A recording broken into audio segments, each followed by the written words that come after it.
The ballroom air was cold. I ran my palms over my arms, trying to rub away the chill, but it wasn't the air conditioning that made me feel frozen. It was the room itself, and the way everyone in it was staring at my mother's old dress. The ballroom air was cold. I ran my palms over my arms, trying to rub away the chill. The air conditioning hummed so low it was more of a feeling than a sound, a constant refrigerated pressure. Everything was white and silver. Towering vases held stiff white lilies that had no smell at all. Waiters in black vests moved silently between tables, their faces perfectly blank. This was my brother's wedding. I stood near the edge of the polished dance floor, trying to look like I belonged. I felt the smooth silk of my dress against my skin. It was my mother's, a simple sheath, the color of old ivory. It was the only thing in the room that felt real. I watched the other guests. Their dresses were new, stiff, glittering with sequins that caught the sharp pin lights from the ceiling. Their laughter sounded thin and high. I saw phones everywhere. Women held them up, angled their chins, and smiled with their teeth. Click, flash. They posted the pictures, then immediately looked down to check the comments. I just wanted to see Alex. I spotted him near the towering 7-layer cake. He was laughing at something a man in a shiny suit said. Alex looked different. His hair was slicked back, and his tuxedo looked tight across his shoulders. He looked like a stranger, polished and packaged. I took a breath and started walking toward him. My heels, borrowed from a friend, were a half size too small. I focused on not stumbling on the glossy floor. Alex, I said. He turned. For half a second, his face relaxed into the smile I knew. The one from Sunday mornings, when he'd make pancakes and we'd watch cartoons. Then his eyes flicked past me, over my shoulder. His smile tightened. Lila. Hey, you made it. He gave me a hug. It was all arms, his chest barely touching mine. He smelled like expensive cologne, not the soap I remembered. Of course I did, I said, trying to keep my voice light. Congratulations. She looks beautiful. Yeah, she does. He wasn't looking at me. He was scanning the crowd. Everything's going great. Beatrice, that's her mom, she handled everything. The planners, the catering. That's Governor Harrison's reserved table, right there. He pointed with his chin. She even got the governor to agree to come. Can you believe it? Wow, that's impressive, Alex. Yeah, well. He rocked back on his heels. Listen, Lila, I'm glad you're here, really. But his eyes said something else. They darted down, taking in my dress. The simple neckline, the long unadorned sleeves, the way it just fell, without hoops or layers or sparkles. It was just a dress. Her dress. It was Mom's, I said, my voice coming out smaller than I intended. I know, Alex said quickly. Too quickly. It's nice, it's vintage. Alex. Darling! A woman's voice, sharp as breaking glass, cut through the music. Alex flinched. A tall woman with platinum blonde hair swept into a precise sculpture was gliding toward us. Her dress was deep blue and covered in crystals that seemed to hiss with light. This was Beatrice Vance, the mother of the bride. Alex stepped away from me. Just one step, but it felt like a mile. He put on his new tight smile. Beatrice, he said, everything is perfect. You've done an amazing job. Of course I have, she said, but she wasn't looking at him. Her eyes, the color of a winter sky, landed on me. She looked me up. She looked me down. Her lip, painted a deep, perfect red, curled just a tiny bit at the corner. And, "Who is this?" she asked. Alex cleared his throat. "This is my sister Lila, the one I told you about." "Oh," Beatrice said. The word hung in the cold air. Yes, the little sister. She didn't offer a hand. She just stood there, her gaze fixed on the shoulder of my dress. I could feel the heat rising in my face, a slow, painful blush. Alex saw it. He looked down at his own polished shoes. He said nothing. Beatrice continued to stare at me, a polite frozen smile on her face. And in that silence, with my brother standing right next to me, I had never felt so alone. Beatrice's stare was cold and steady. She didn't blink. The smile on her face didn't reach her eyes. "You're at the head table, I see," she said. Her voice was low, but it cut through the muted orchestra music. She leaned in just a little. I could smell her perfume. It was strong and heavy, like too many flowers pressed together. I'm sitting next to Alex," I said. Beatrice's eyes moved from my face, down my neck, to the neckline of my mother's dress. She looked at it like it was something dirty. "I didn't realize," she said, her voice dropping even lower. "They allowed charity shop fines at the head table." The words hit me. I felt the air leave my lungs. I looked at Alex. He was staring at a spot on the floor, just to the left of my feet. He was perfectly still. He didn't defend me. He didn't even look at her. "It's not," I stammered, my voice sounding weak. "It was my mother's. It's vintage," Beatrice finished for me, and she laughed. It was a short, dry sound. "That's what they're calling it now, is it? How quaint." She turned away from me before I could say anything else. She waved a hand, her many diamond bracelets catching the light. A woman in a dark green dress holding a champagne flute glided over. "Beatrice, darling, this room is divine," the woman said. "Isn't it?" Beatrice said, her voice loud and bright again. She touched the woman's arm, but her eyes slid back to me. "We're just admiring the local color. Alex's little sister, you know." The woman in green looked at me. Her smile was polite, but her eyes were quick.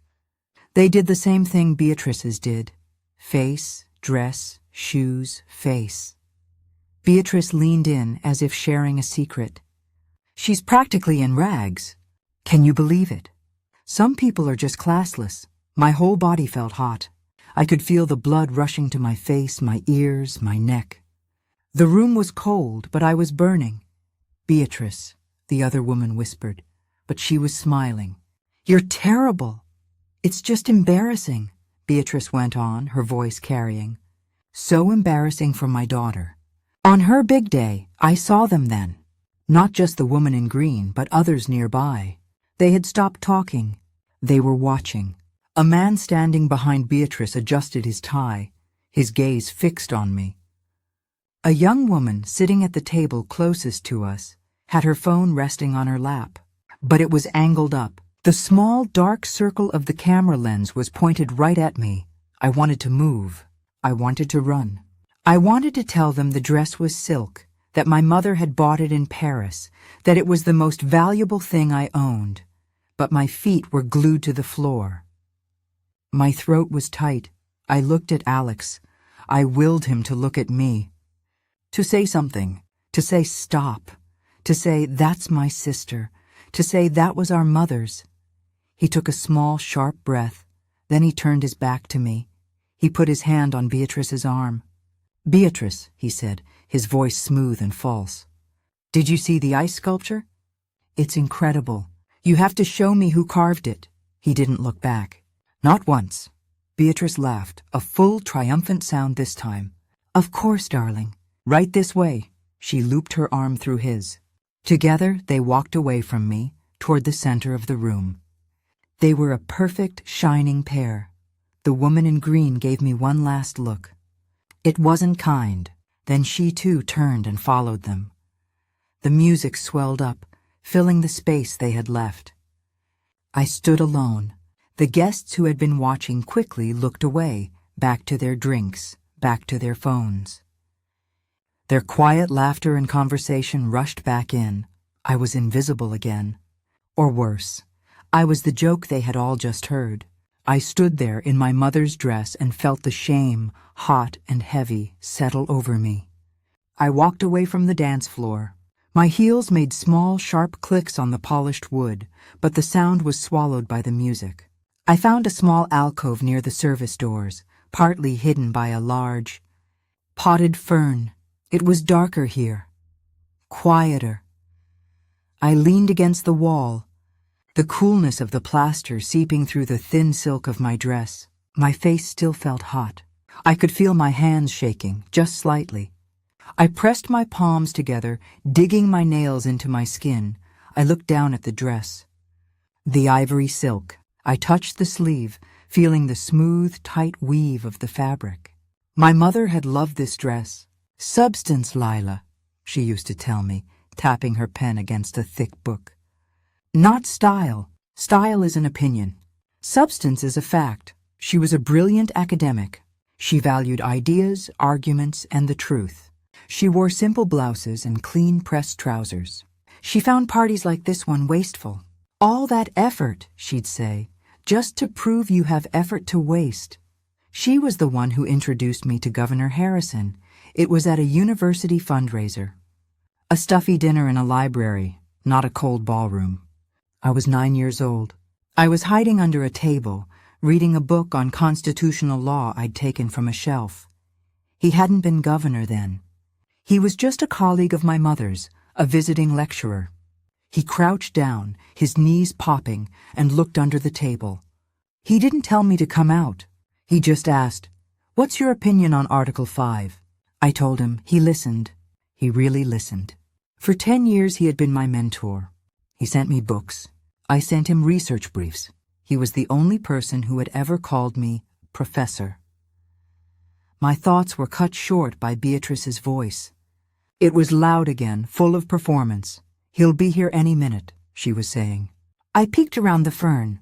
She was holding court by the reserved table, the one with the centerpiece that was even bigger than the others.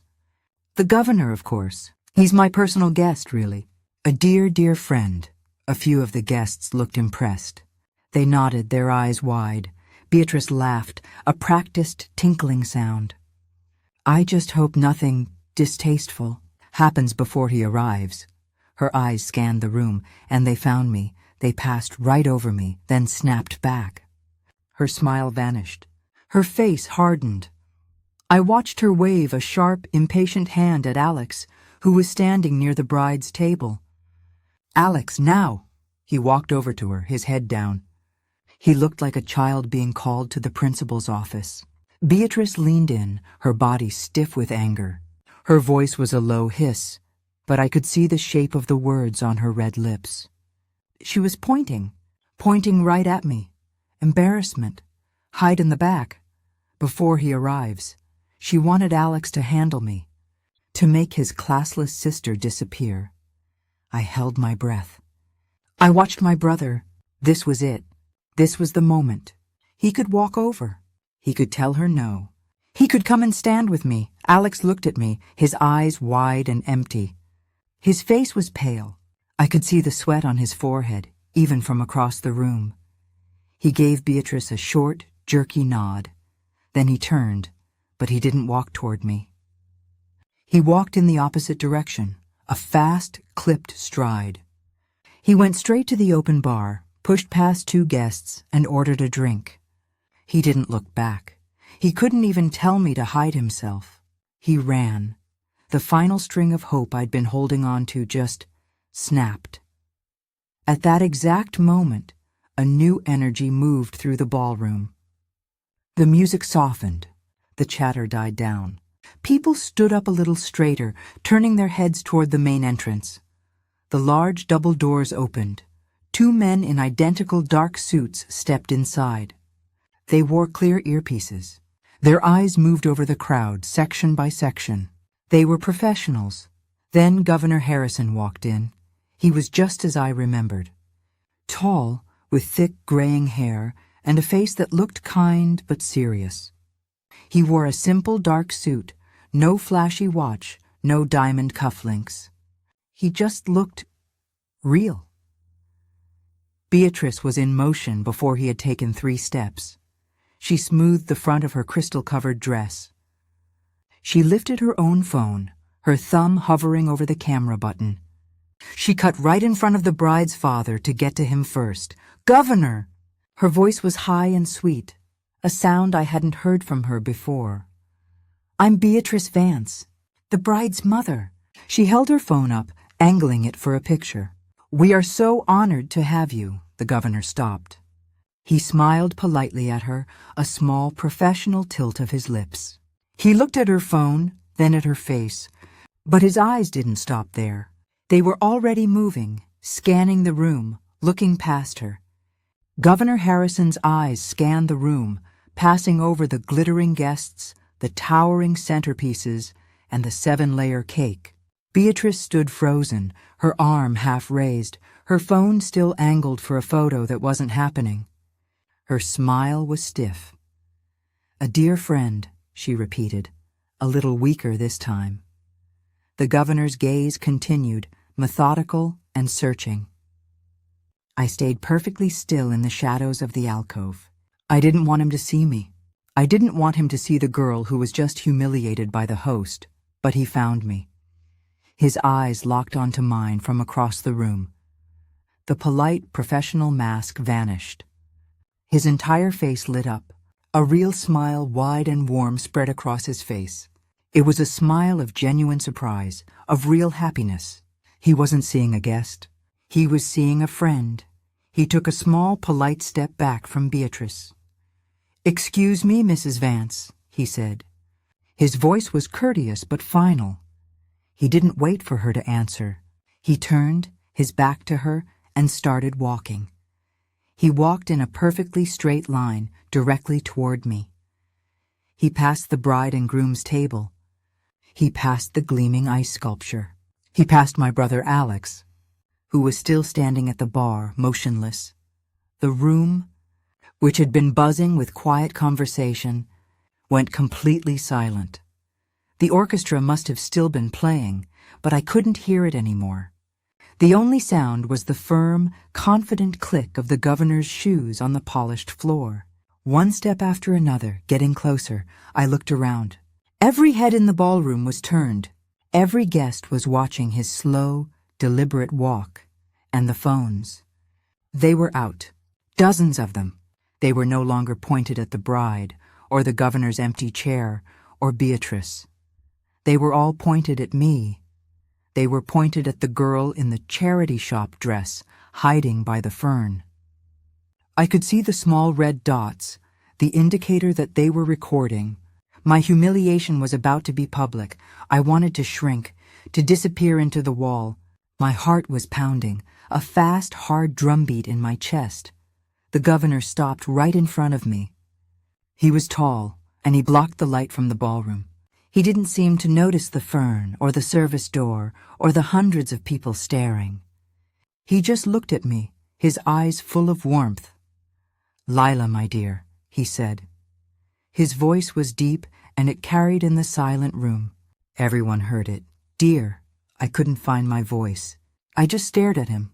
I could feel the eyes of the other guests on me, hot and sharp. I saw Beatrice out of the corner of my eye. Her face was a blank, pale mask. Her phone was hanging loosely at her side. Alex looked like he had seen a ghost. The governor's kind eyes traveled down, taking in my mother's dress. I braced myself. I waited for the flicker of judgment, the polite confusion. It never came. His expression softened. He looked at the simple ivory silk with a quiet respect. "You look magnificent," he said, his voice full of genuine affection. "You have your mother's grace." My breath hitched. I felt a stinging heat behind my eyes, and then he did something I could not have imagined.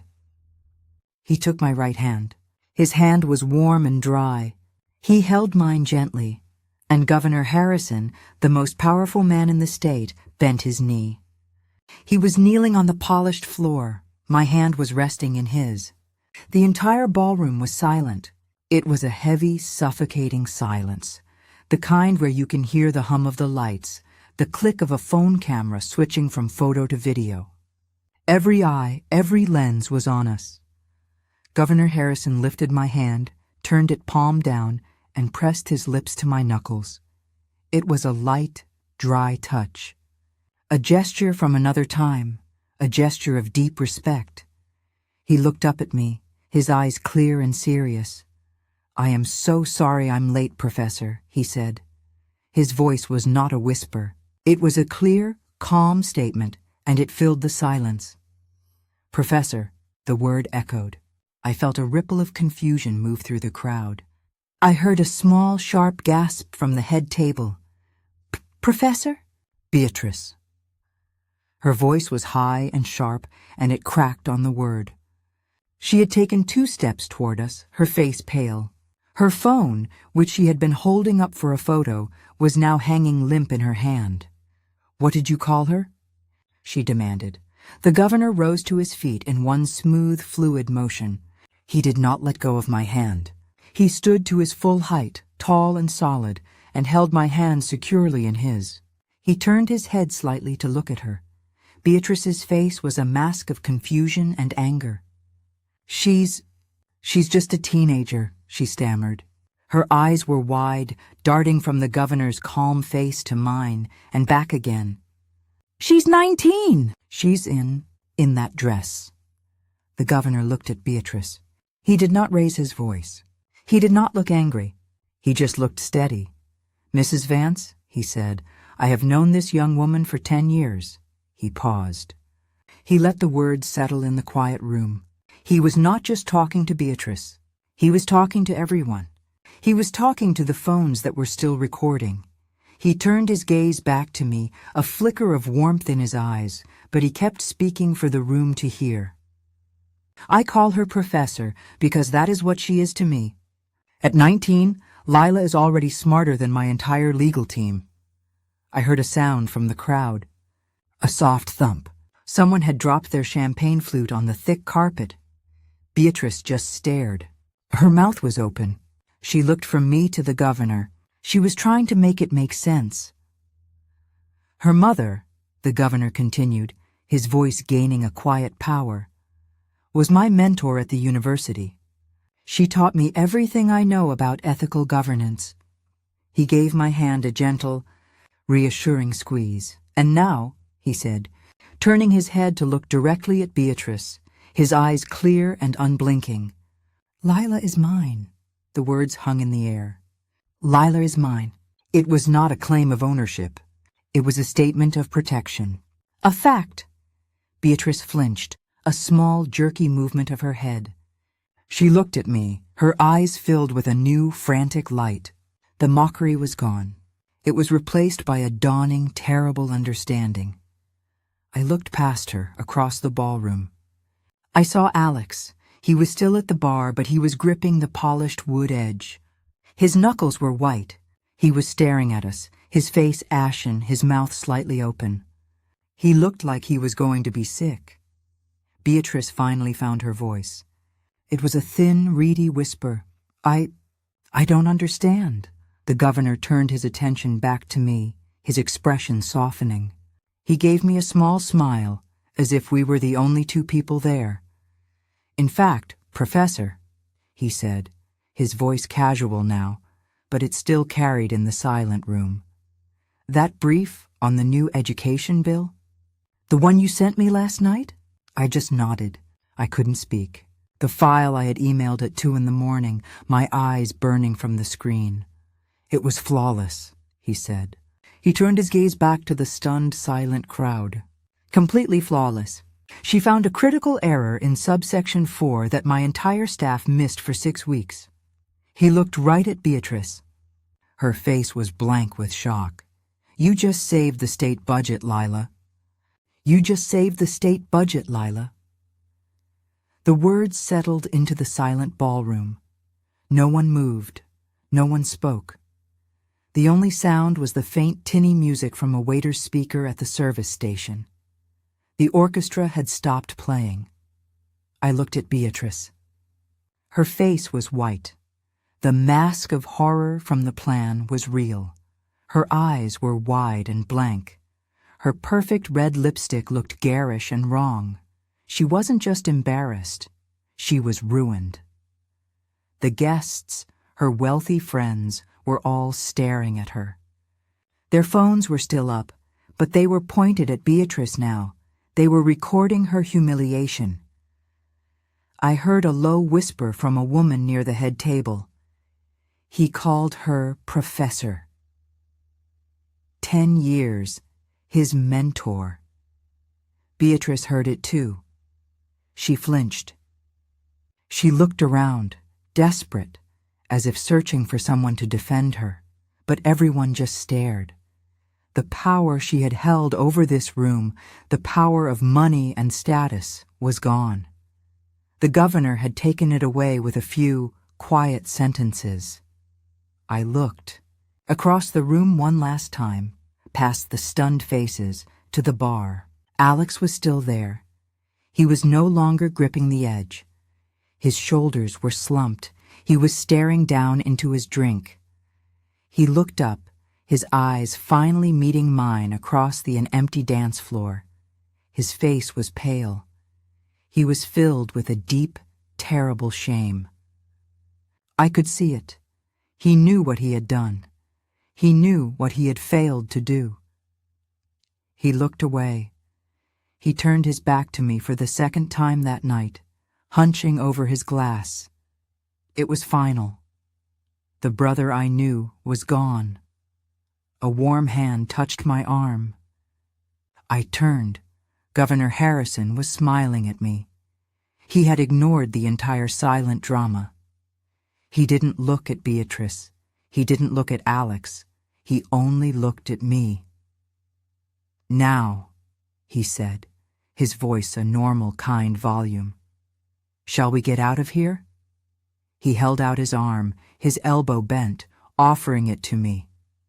"I'd much rather discuss policy with you," he said, glancing at the glittering head table, "than eat this very expensive chicken." A small, shaky breath escaped me. It almost sounded like a laugh. I slipped my hand into the crook of his arm. His suit was warm. He placed his other hand over mine, patting it gently. "Let's go, Professor," he said. He turned, and we started to walk.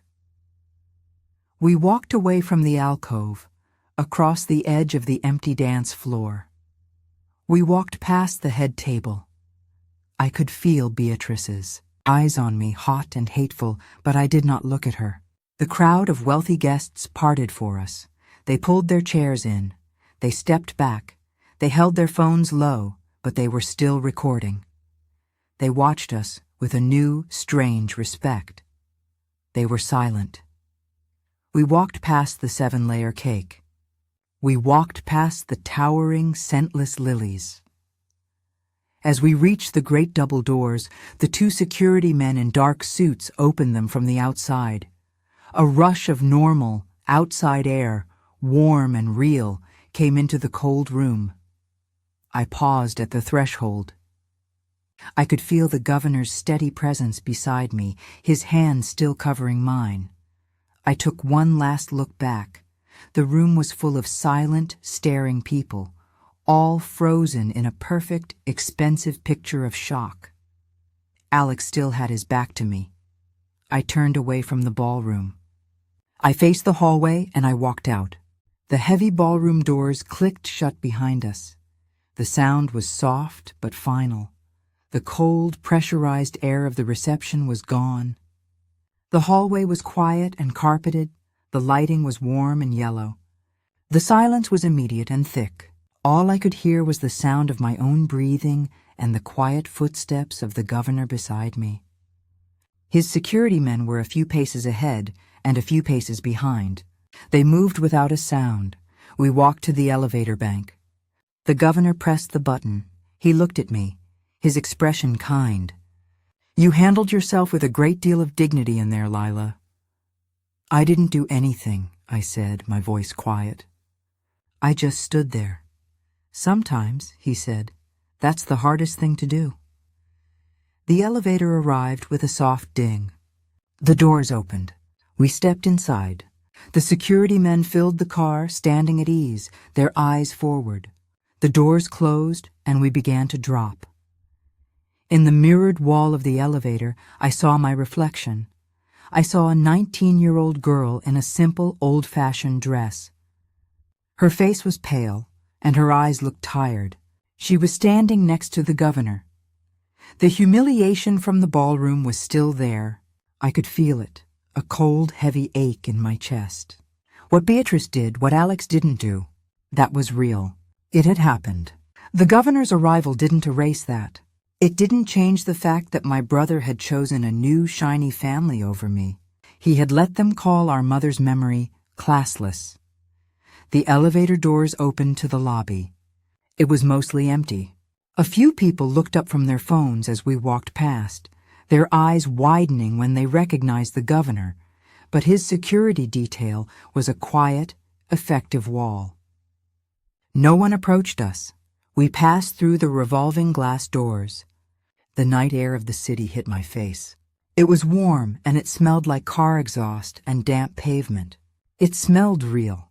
A long black car was waiting at the curb, its engine humming.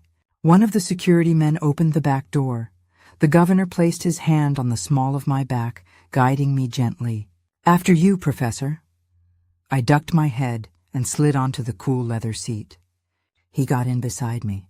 The door closed with a solid, heavy thunk, sealing out the city sounds. The driver, a silhouette behind a dark partition, pulled the car away from the curb smoothly. Inside the car, it was dark and very quiet. Soft lights glowed from the floor. I looked out the tinted window. We were driving away from the hotel. I could see the ballroom, high up on the third floor. It was just a bright, silent window full of white and silver light. It looked small. The governor didn't ask me what had happened. He didn't ask why Beatrice had been so cruel, or why I was standing alone by the service door. I was grateful for that. He didn't treat me like a victim. He treated me like a colleague. He let out a long sigh, and for the first time, he looked a little tired. He loosened his tie. "That," he said, "is why I usually send a donation instead of attending in person." He reached down and lifted a worn leather briefcase onto his lap. He clicked the two metal latches. "Now," he said, "I meant what I said. Your brief was excellent." He pulled out a stack of papers. It was my report covered in his notes. He clicked a small reading light on, and the car's small cabin was filled with a soft glow. "This point you made about the funding allocation for rural libraries," he said, tapping the page. "It's exactly the argument I've been trying to make. But the way you framed it, that was smart." I looked at his notes. I looked at my words, my research. I thought about Beatrice's loud, empty boasts about her dear friend. I thought about Alex and his shame and his weakness. They were still up there in that cold room in a world built on style and surfaces and who you knew.